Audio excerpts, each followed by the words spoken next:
आज की मेरी फ़नी स्पीच का उन्वान है हिला के रख दिया। कल रात डेंगी ने मुझे काटा, ये उसका जुनून था। मैंने खुजली की, इसमें मेरा सुकून था।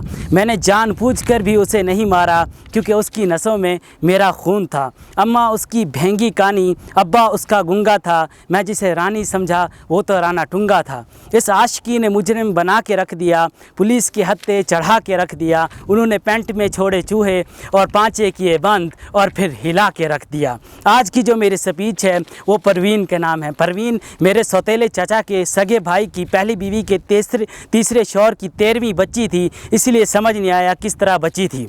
ये है उन दिनों की बात जब हम थे उन पे नज़रें जमाए, दांतों में उंगली दबाए, आँखों पे चश्मा सजाए, और वो जो ब्यूटेक में आए तो हाय हाय हाय। मैंने उनको देखा, उन्होंने दूसरी तरफ देखा।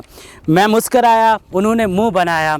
लेकिन जब वो खिलखिलाया तो टिक टिक का पान मसाला हम दोनों ने खाया, बड़ा मज़ा आया।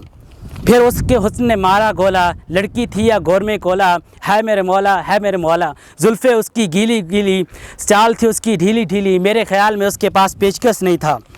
पेचकस ढूंढते ढूंढते उसने छनकाई प्यार की छन माहिया। लट्ठे दी चादर उठते सलेटी रंग माहिया। बस यही अदा मेरे दिल में कुछ इस तरह से बस गई जैसे छोटे से रक्शे में आबदा परवीन फंस गई। फिर इतवार की रात हुई, हमारी पहली मुलाकात हुई। दोनों एक दूसरे के इतना करीब आते हैं जैसे आटे को देख के गरीब आते हैं। वो आगे बढ़ी, मैंने आयतुल कुर्सी पढ़ी। उसकी बहती नाक को देख के ऐसे लगा जैसे पिघली हुई कुल्फ़ी हो। उसकी सुर्ख आँखों में मैं डूब कर हो गया बेगाना। वो तो बाद में पता चला पगली चर्स पीती थी रोज़ाना।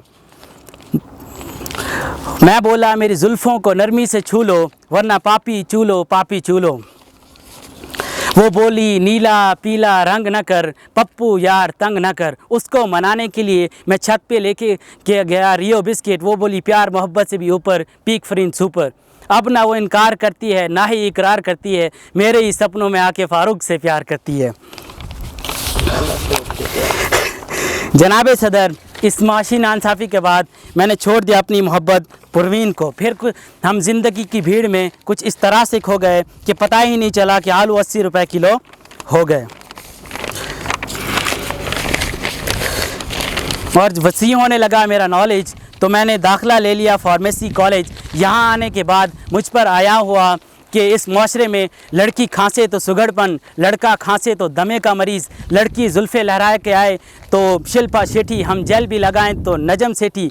लड़की एक्सटर्नल एग्ज़ामिनर के पास आए तो आयवा, हम जाएं तो वेरी टफ वाइवा।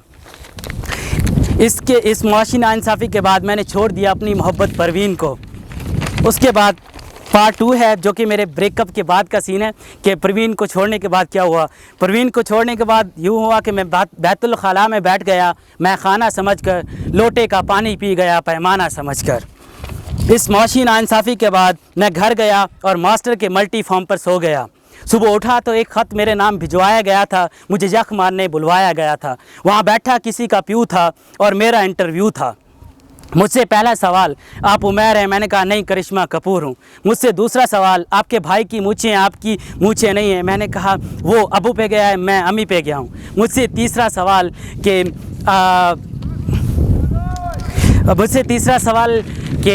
आप न्यूज़ चैनल देख के क्यों घबराते हैं? मैंने कहा मैं न्यूज़ चैनल देख के इसलिए घबराता हूँ क्योंकि एक्सप्रेस न्यूज़ वाले कहते हैं जो सब छुपाते हैं वो हम दिखाते हैं।